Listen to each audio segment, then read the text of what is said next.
raison me manque, j'ai prié Dieu dans ma tristesse et je lui ai ouvert mon cœur.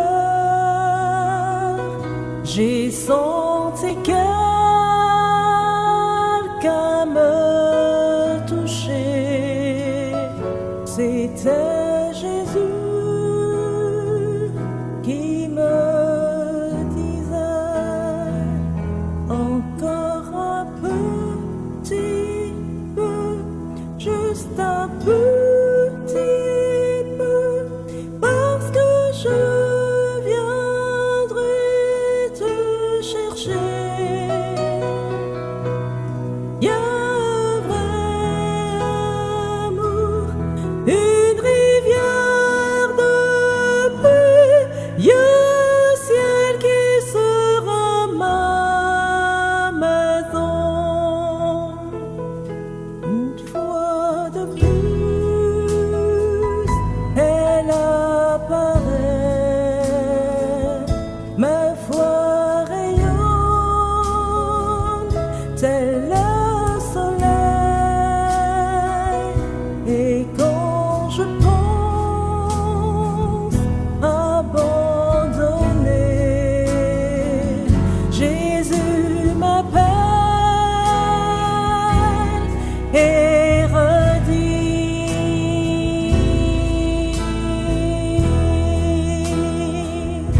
encore un petit peu, juste un petit peu, parce que je viendrai te chercher. Y a un vrai amour, une rivière de paix, y a un ciel qui sera ma maison. Encore un petit peu, juste un petit peu, parce que je viendrai te chercher. Y a un vrai amour, une rivière de paix.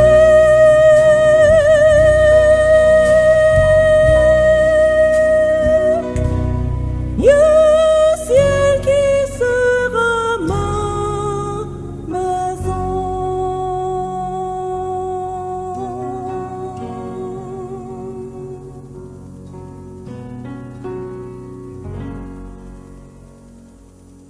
Permettez-moi de vous saluer, chers téléspectateurs et auditeurs d'Espérance Média, alors que nous allons nous pencher en ce matin sur le lien entre la mission que Dieu nous a confiée et la prière.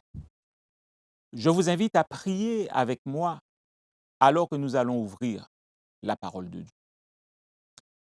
Notre Dieu, notre Père, nous voulons te remercier pour l'opportunité que tu nous donnes aujourd'hui d'ouvrir ta parole. Et alors que nous allons le faire, puisses-tu ouvrir notre intelligence, puisses-tu parler à nos cœurs et veuille permettre, Seigneur, que tout ce que nous allons y trouver, que nous puissions le mettre en pratique dans nos vies. Nous t'avons prié au nom de Jésus. Amen. Le défi qui consiste à prêcher l'Évangile en cette fin des temps est identique à celui auquel l'Église du Nouveau Testament a été confrontée dans le livre des Actes. La promesse de l'Esprit nous est donnée tout comme elle leur a été donnée par Jésus dans Actes chapitre 1er au verset 8 où nous lisons ceci. « Mais vous recevrez une puissance, le Saint-Esprit survenant sur vous, et vous serez mes témoins à Jérusalem, dans toute la Judée et la Samarie, et jusqu'aux extrémités de la terre. » Ainsi, chers amis, grâce à la puissance du Saint-Esprit, grâce au Saint-Esprit de Dieu, l'Église primitive a eu un impact sur le monde. Des dizaines de milliers de personnes ont accepté le Christ comme Seigneur et Sauveur et elles ont été baptisées. Dans le livre des Actes des Apôtres, chapitre 4, au verset 31, Luc, l'auteur de ce livre, rapportant une des expériences de ces premiers chrétiens, déclare ceci. Après avoir prié, le lieu où ils étaient assemblés trembla. Ils furent tous remplis du Saint-Esprit et ils annonçaient la parole de Dieu avec assurance. Chers amis, les croyants ont prié. Ils ont été remplis du Saint-Esprit et le résultat fut qu'ils ont annoncé la parole de Dieu avec confiance et hardiesse. La foi, l'amour du Seigneur et l'espérance de ce qui leur était réservé au ciel étaient ce qui caractérisait ces chrétiens que Paul décrit dans sa lettre aux Colossiens. Dans son épître aux Colossiens, chapitre 1er, versets 3 à 6, nous lisons ceci. En effet, nous avons été informés de votre foi en Jésus-Christ et de l'amour que vous avez pour tous les saints à cause de l'espérance qui vous est réservée au ciel. Cette espérance, vous en avez déjà entendu parler par la parole de la vérité, l'Évangile. Il est parvenu jusqu'à vous, tout comme dans le monde entier, où il porte des fruits et progresse. Frères et sœurs, chers amis, pour accomplir la mission aujourd'hui, il est important de posséder ces trois caractéristiques que nous retrouvons dans ce verset que nous venons de lire. Premièrement, la foi en Christ. Deuxièmement, l'amour pour tous les saints. Et troisièmement, l'espérance. La foi en Christ. Le témoignage du vécu du christianisme des Colossiens a été rapporté à Paul par Épaphras et dans son témoignage, il mentionnera la foi de ces chrétiens. Cette foi en Christ n'était pas simplement pour eux la confiance en lui en tant que personne, c'était un abandon complet, une subordination à la volonté de Dieu et une confiance inconditionnelle dans son programme. La foi en Christ, c'est l'acceptation par l'homme de la voix de Dieu. Et c'est ce que Dieu attend de nous pour nous combler de sa présence. Une foi agissante par la charité, l'amour agapé. Paul décrit le Christ comme la sphère dans laquelle vit le chrétien. De la même manière que l'air est le milieu dans lequel son corps existe, celui qui est en Christ est limité et circonscrit par les principes et les lois de son Sauveur. Il vit par et pour ces principes. Jésus est la source, le protecteur de sa vie. Et au sein de ce cercle qui englobe tout ce pourquoi Jésus représente le Christ de Dieu, la vraie foi au Père, celle dont il est dit dans Apocalypse 12, verset 17, que possède le reste de la postérité de la femme. Tel était le cas pour les croyants de Colosse. La deuxième caractéristique indispensable pour accomplir la mission est l'amour pour tous les saints. Les Colossiens étaient animés par le principe de l'amour de Dieu et de l'amour des frères. Tous ces chrétiens interagissaient entre eux et socialisaient. Cette attitude se traduisait par l'affection pour tous les saints. Cet amour est ainsi décrit au livre des Actes, chapitre 4, versets 32 à 35. Cet amour qui les amenait à mettre tout en commun pour que les besoins de chacun soient satisfaits. Cet amour était animé par l'Esprit de Dieu. Et Paul, apprenant cela, va intensifier ses prières en leur faveur afin qu'ils soient remplis de la connaissance de la volonté de Dieu. Cette volonté qui s'exprimait par cette foi authentique. Une foi authentique envers Dieu ne peut rien produire de moins et Paul était ravi de l'expérience chrétienne qui se développait chez les croyants de Colosse. La troisième caractéristique indispensable pour accomplir la mission, nous l'avons vu, c'est l'espérance. Paul arrive maintenant à la troisième composante de sa triade de vertus chrétiennes. La foi et l'amour ont non seulement leur force motrice dans l'espérance, mais cette espérance est leur but. Les Colossiens, ils avaient écouté l'histoire de la rédemption et l'espoir était né dans leur cœur. Cette espérance était la force motrice de toute leur expérience chrétienne et de leur philosophie de vie. Ainsi, comme nous le constatons, l'espérance précède la foi. Et c'est parce que Dieu avait déjà conçu le plan du salut que l'espérance était possible pour l'homme déchu. Cette force motrice qu'est l'espérance plaçait les Colossiens sous la lumière des projecteurs de toute la société et attirait les regards de tous vers celui qui en était le promoteur, à savoir Jésus-Christ. Cette espérance, dit Paul, leur est réservée dans le ciel. Et le chrétien espère, selon l'apôtre Pierre, dans sa première épître, chapitre 1er, verset 4, un héritage incorruptible, sans souillure et qui ne se fane pas, réservé dans le ciel pour lui. Ainsi, l'espoir dans la réalisation ultime du dessein de Dieu pour un univers sans péché et harmonieux constituait ce sol fertile d'où jaillir la foi et l'amour que les croyants colossiens avaient manifestés. Pour maintenir les Colossiens dans cette dynamique, Paul leur rappelle leur joie et leur enthousiasme au moment où le message de l'Évangile les a atteints pour la première fois. Il souhaite que les Colossiens opposent la foi qu'ils avaient alors et la joie qui inondait leur âme avec les doutes et les tendances troublantes résultant des messages présentés par les faux docteurs.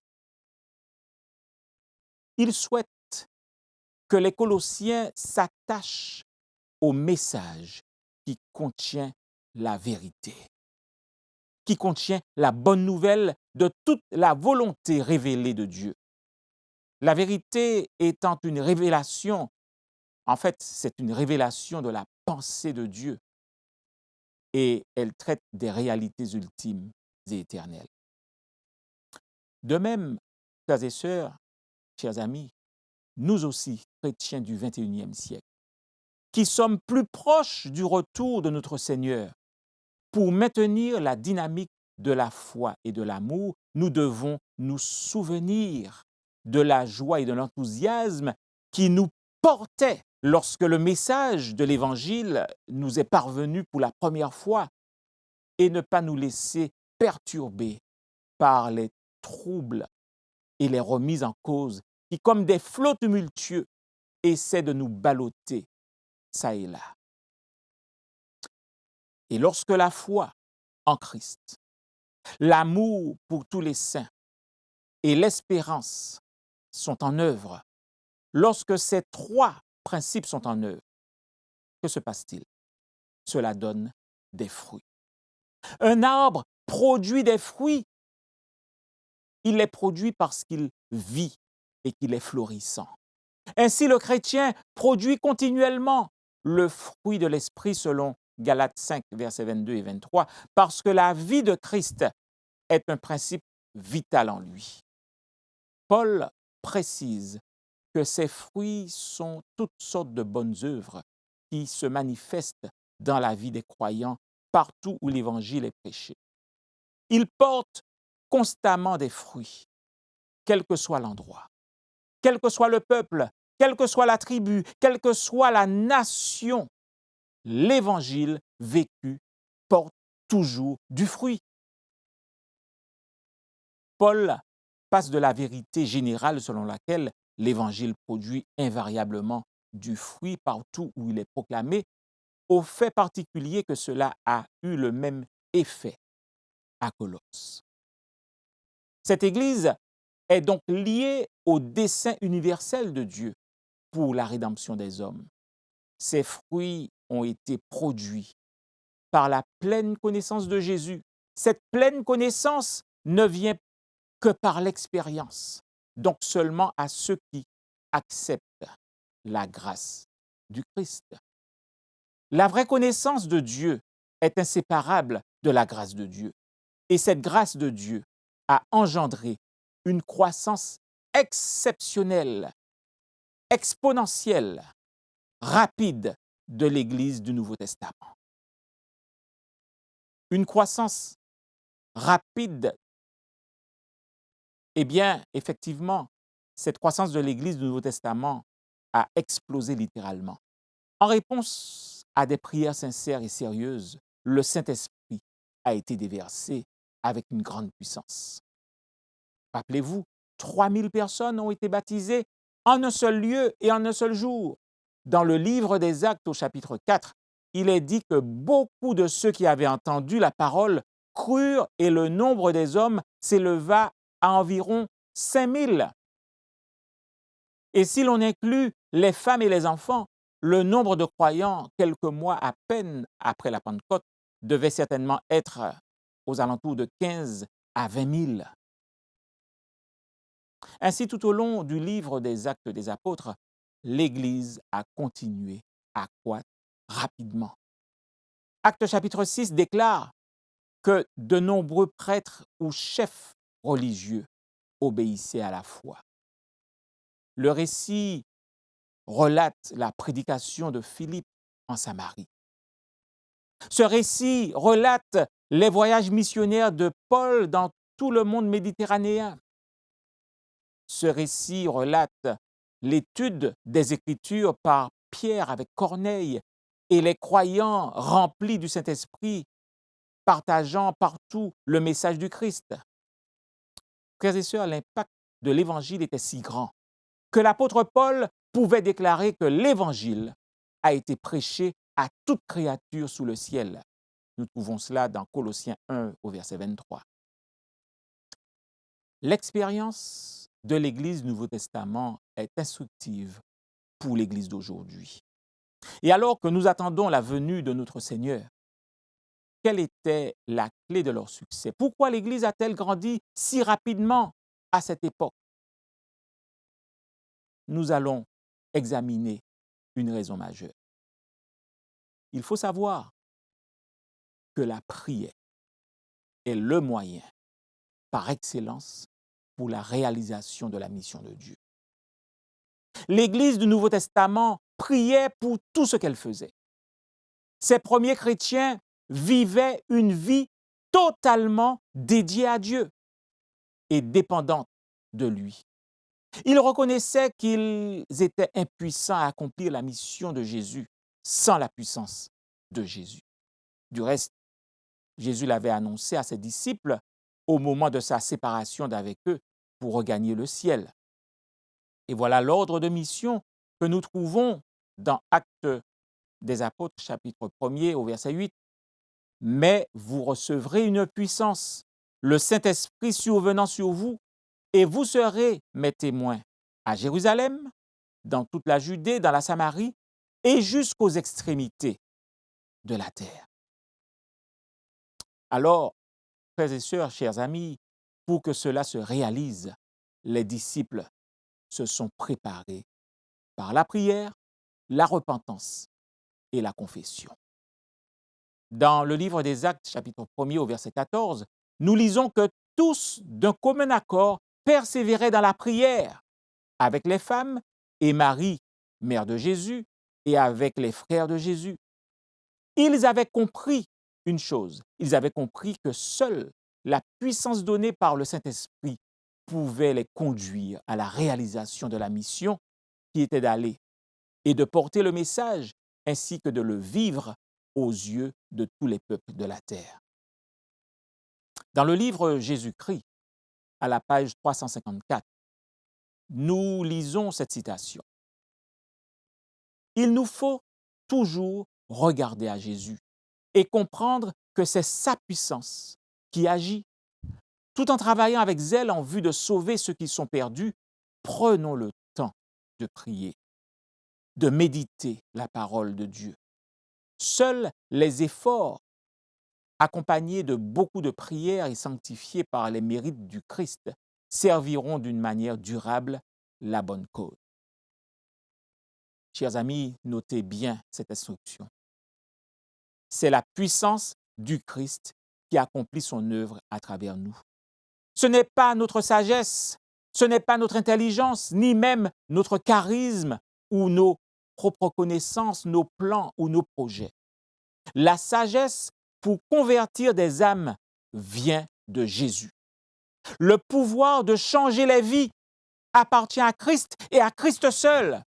Seul l'Esprit Saint convainc de péché, de justice et de jugement et amène les hommes à la repentance et à la conversion. Ainsi donc, en dernière analyse, seul le travail accompli avec beaucoup de prières et sanctifié par les mérites de Jésus-Christ s'avérera avoir été efficace pour le bien. La mission de Dieu doit être accomplie à la manière de Dieu et non à la manière des hommes. Et comme nous dit Zacharie dans son livre, chapitre 4, verset 6, ce n'est ni par la puissance, ni par la force, mais par mon esprit, dit l'Éternel des armées. C'est par l'Esprit Saint, accordé pour la moisson, la pluie de l'arrière-saison, que se terminera et s'accomplira la mission. Oh, chers amis, chers frères et sœurs, beaucoup sont encore hors de la bergerie. Plusieurs dans tous les pays de la terre n'ont pas la connaissance de l'évangile de Jésus. Et pour qu'ils découvrent le vrai évangile et pour qu'ils le choisissent, il faut que nous allions. Il faut que nous sortions de nos murs, murs liés à notre conception du partage de notre foi, murs liés à notre recroquevillement sur nous-mêmes qui entraînent un dessèchement de notre message.